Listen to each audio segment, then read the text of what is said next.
Esta conferencia comenzará a grabarse. Hola, mis alumnos y alumnas de tercero de secundaria. Quien les habla, su profesor Arturo, del área de literatura. A partir de este momento y en adelante, vamos a trabajar todo lo que es la literatura española. Entonces, antes de empezar a digregar, antes de empezar a explicar literaria de la histórica literaria de la literatura española, cómo ha evolucionado la literatura española desde sus inicios hasta la actualidad. Vamos a hacer un panorama rápido ¿sí? Para que ustedes puedan entender, porque esto lo vamos a ir explicando por uno en las siguientes sesiones virtuales que vamos a tener en las siguientes semanas. Empezamos diciendo lo siguiente, que la literatura española siguió todo un proceso histórico cultural. Empezamos por la Edad Media, que abarca 15. Tenemos los siguientes contextos históricos culturales, es decir, hechos históricos culturales que dieron o que favorecieron al inicio de la Edad Media en España. Por historia, sabemos que España vivió bajo el yugo árabe cerca de 8 siglos. El sol español, la lucha contra los moros o por la expulsión de los árabes o musulmanes en el territorio español. Finalmente finaliza con la toma de Granada y se produce también otro de los acontecimientos importantes, el descubrimiento de América. ¿Qué características aparecen en esta literatura de la Edad Media española?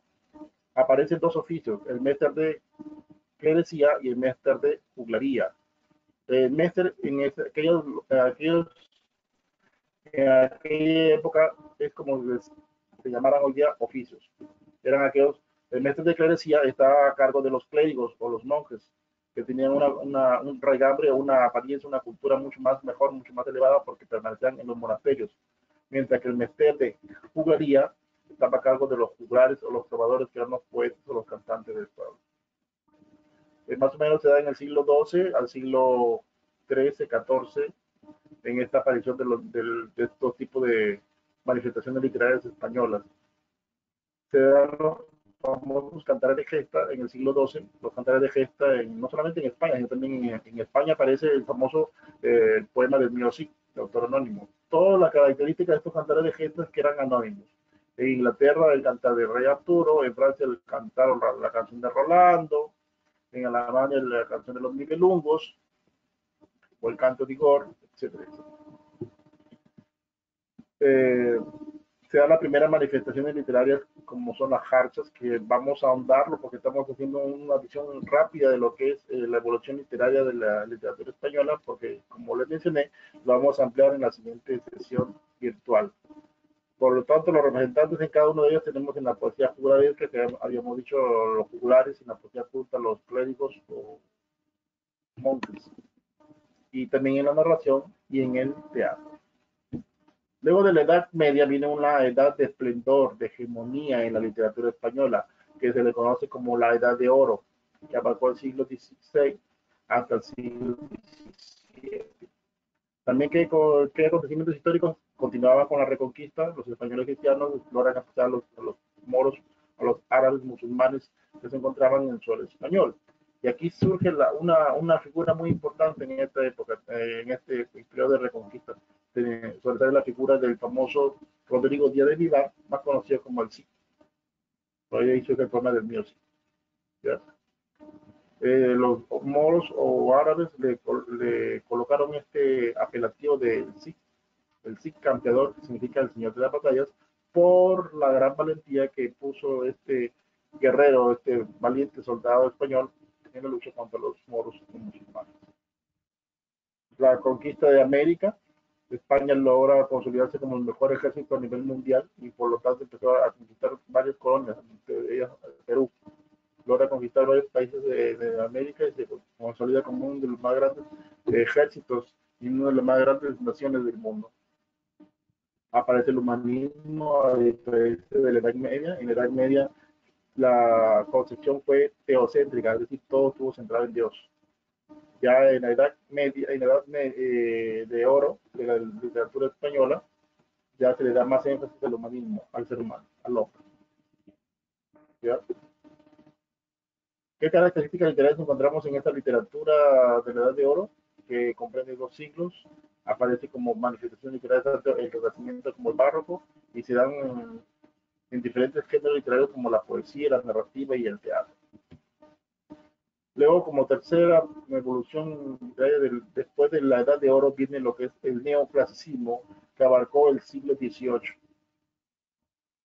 Ya en el neoclasicismo, como principales acontecimientos literarios históricos culturales en esta época, decae la influencia de políticos de España. Empieza a haber un decaimiento después de España haber sido la primera potencia, tanto en lo político, social, económico, cultural y literario, empiezan a decaer. Entonces, todos voltean sus miradas hacia otros países europeos, especialmente Francia. Predominio de Francia. En Francia empieza a predominar en todas las áreas, en lo político, en lo social, en lo económico, en lo cultural y en lo literario. Se fue de la Real Academia de la Lengua Española. Se caracteriza este movimiento neoclásico porque hubo una creación rígida y racionalista. Los géneros que más cultivaron fue el teatro, el periodismo, la sátira, la fábula y la prosa didáctica. Sobresalieron tanto en la poesía, en el teatro, en la fábula y en la prosa. Este es en cuanto al neoclasicismo. Luego del periodo neoclásico viene un periodo romántico, que se le conoció como el romanticismo en España y en el nivel de todos los demás países europeos que ya llegó también acá al Perú. El romanticismo abarcó el siglo XIX. ¿Qué acontecimientos históricos culturales favorecieron la aparición del romanticismo? Primero, la Revolución Francesa, los ideales de libertad, igualdad y soberanía popular, la constitución liberal que gracias a esto se logra una constitución liberal en España, y la economía en crisis. ¿Por qué aparece el romanticismo como una oposición al neoclasicismo? Ya, todos los que vienen de aquí en adelante es una oposición a la siguiente corriente. Predominan los sentimientos sobre la razón, totalmente subjetivista, porque el autor o los autores dan a conocer sus sentimientos, sus emociones más íntimas, sobre la poesía, teatro, periodismo y oratoria. De esto avanzamos con lo que es el realismo y el naturalismo, que se da en la segunda mitad del siglo XIX también. Continúa el atraso económico y cultural de España, un debilitamiento del proletariado, y se le da mayor énfasis, surge aquí la burguesía como clase social, y el proletariado, es decir, el pueblo que era la gran mayoría, se estaba debilitando cada día más, y había mucha pobreza y mucha desazón y mucho desengaño entre los pobladores de España. Ya aparece como corriente filosófica el positivismo con el francés Augusto Comte. Como característica principal de esta corriente realista y naturalista, vemos de que se opone al romanticismo. Como habíamos dicho, hubo un desgaste, hoy hubo un exceso de sentimentalismo. Entonces los realistas dijeron, no, vamos a tener que retratar la realidad tal cual, no como debería ser, como lo habían hecho los románticos. Por ejemplo, por eso la principal característica del realismo es el predominio de la razón antes que los sentimientos. Por lo tanto, fue una literatura totalmente objetiva, objetivismo, sobre telenovela y la oratoria. Finalmente tenemos la literatura contemporánea, que se da a partir del siglo XX. España pierde su última colonia, aparece la República en España, se producen las guerras civiles españolas y corrientes filosóficas como el comunismo y el socialismo.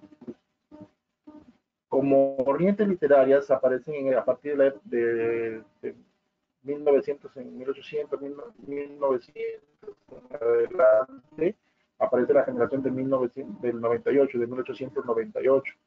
Aparece el modernismo, la generación de 1927, y también los signos, el futurismo, el cubismo, el dadaísmo, el ultraísmo, etcétera, etcétera.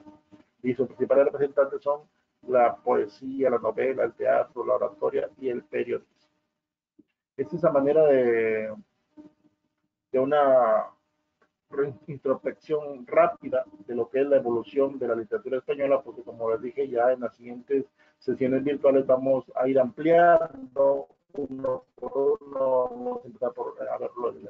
las Harches, el poema de Meosí, seguimos con lo que es la Edad de Oro, sobre el neoclasicismo, el romanticismo, el realismo y así sucesivamente. Entonces, esta ha sido la primera clase de literatura que, como ya les había manifestado, vamos a realizar de aquí en adelante. Vamos a ver todo lo que es literatura, todos los que son alumnos de tercero, alumnos de alumnos de tercero. Entonces ahí tienen su ficha de lo que les acabo de explicar, tienen unas preguntas que van a desarrollar y en base a la ficha que tienen y lo que yo les acabo de mencionar y explicar, ustedes pueden desarrollar su ficha. Eso ha sido todo por hoy. Dios me los bendiga, a cuidarse, a lavarse bien las manitos, taparse bien la boquita, asear su casita, los lugares, desinfectarlos y estar siempre en casa, porque yo me quedo en casa. Nos vemos en la siguiente clase. Bye bye.